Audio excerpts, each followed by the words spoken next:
यह प्रश्न वास्तव में मुझे परेशान कर रहा है। गुरु महाराज जी, मेरा अपराध क्षमा कीजिए, पर कृपा समझा दीजिए, वृंदावन में गरीबी, दरिद्रता और भिखारी बहुत क्यों?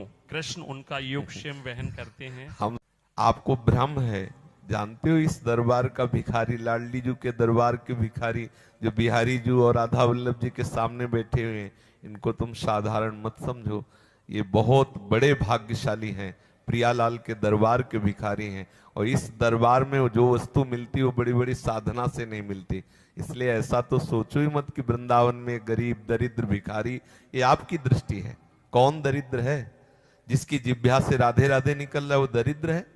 दरिद्र वो है जो विषयों को भोगता हुआ भी तृप्ति का अनुभव नहीं कर रहा, वो दरिद्र है। और ये तो बेचारे 2 टुकड़े मिले या कुछ मिला उसी से गुजारा करके राधे राधे वृंदावन में बोल रहे हैं। ये अकिंचन है, दरिद्र नहीं है। अकिंचन और दरिद्रता में अंतर होता है। अकिंचन सदैव हरि को प्यारे होते हैं। परम अकिंचन प्रिय हरि के रे। ये हरि के प्यारों का नगर है, दरिद्रों का नहीं। ये हरि के दासत्व में मगन रहने वालों का, उनकी ठसक में मगन रहने वालों का देश है, ये भिखारियों का नहीं।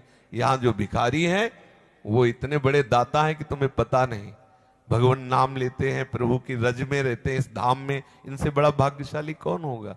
दृष्टि बदलो बच्चा, ये दृष्टि ठीक नहीं है। गुरु महाराज जी, वो पैसे भी मांगते रहते हैं, ऐसे पैसे मांगते रहते हैं। अच्छा, उस पैसे का वो जाकर के भोग लिया और श्री जी को भोग लगा दिया, और अगरबत्ती ले आए, इत्र ले आए, श्री जी की सेवा में लगा दिया, तो कितना बड़ी बात हो गई। दूसरे का अर्थ लिया और ठाकुर सेवा में लगा। आप क्या समझते हो? यहां बिहारी जी के दरवाजे में एक हाथ नहीं था और वो ऐसे बैठते थे और पद गाया करते थे। 15-18 वर्ष पहले की बात होगी। तो एक दिन राम जी भाई सत्संग भवन में भंडारा था और वही सत्संग था। तो सत्संग के बाद ये हुआ कि भंडारा हुआ, तो हम पूछा, उस समय भिक्षावृत्ति से ही रहते थे, तो पूछा किसका भंडारा है, क्योंकि जानकारी करके ही प्रसाद पाने के लिए लेना चाहिए। उस समय भिक्षावृत्ति से ही जीते थे। तो उन्होंने उनको दिखाया कि इनका भंडारा।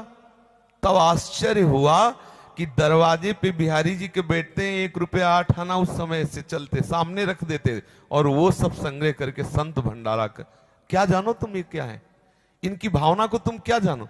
वो 1-1 रुपया 2-2 रुपया मांग रहे हैं, लेकिन उनका वो करते क्या क्या। अब अगर दोष दृष्टि करोगे तो फिर पतित हो जाओगे। फिर ये लगेगा अरे आप क्या जानो महाराज, वो तो ऐसा भी करते हैं, वो तो ये सब उस विषय में ना जाओ।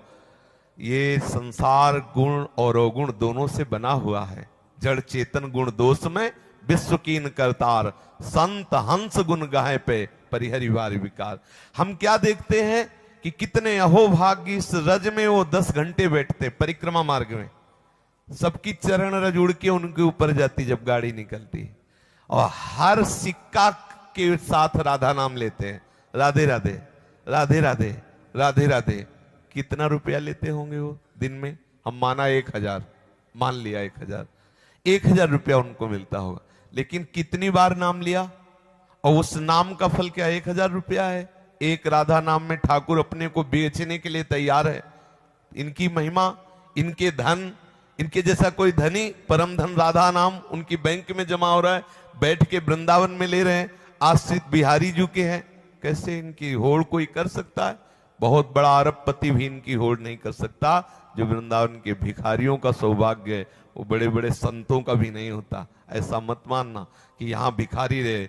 नाली साफ कर रहे हैं वृंदावन की, और हमारे यहाँ आचार्यों ने कहा कि वृंदावन के स्वपच की जूठन खाइए मांग, व्यास मिठाई विप्र की तामे लागे आग। वृंदावन के स्वपच की जूठन खाइए मांग। हरिराम व्यास, आग लगे बाहर के ब्राह्मण की मिठाई में, वृंदावन के स्वपच की जो नाली साफ करे ना, उनकी जूठन मांग के खाओ, ऐसा आदेश किया। व्यास रसिकते ही बड़े ब्रजते अनत न जाए, वृंदावन के स्वपच लो जूठन मांगे खाए। कई बार ऐसा वर्णन किया है। ब्रजवासिन के जूठ टू कर घर घर छाछ महेरो, ऐसो कब करी हो मन मेरो। बच्चा ये धाम है, ये कोई नगर नहीं। यहाँ के भिखारी परम धन राधा नाम से धनी है, ऐसा मत सोचो। इस रज में वास करने वाले, रज में बैठने वाले, बिहारी जी को पुकारने वाले, राधा वल्लभ जी को पुकारने वाले, राधे राधे पुकारने वाले, इनकी चरण वंदना करो, ये आशीर्वाद दे देंगे तो जीवन कृतार्थ हो जाएगा। ये भिक्षुक नहीं है।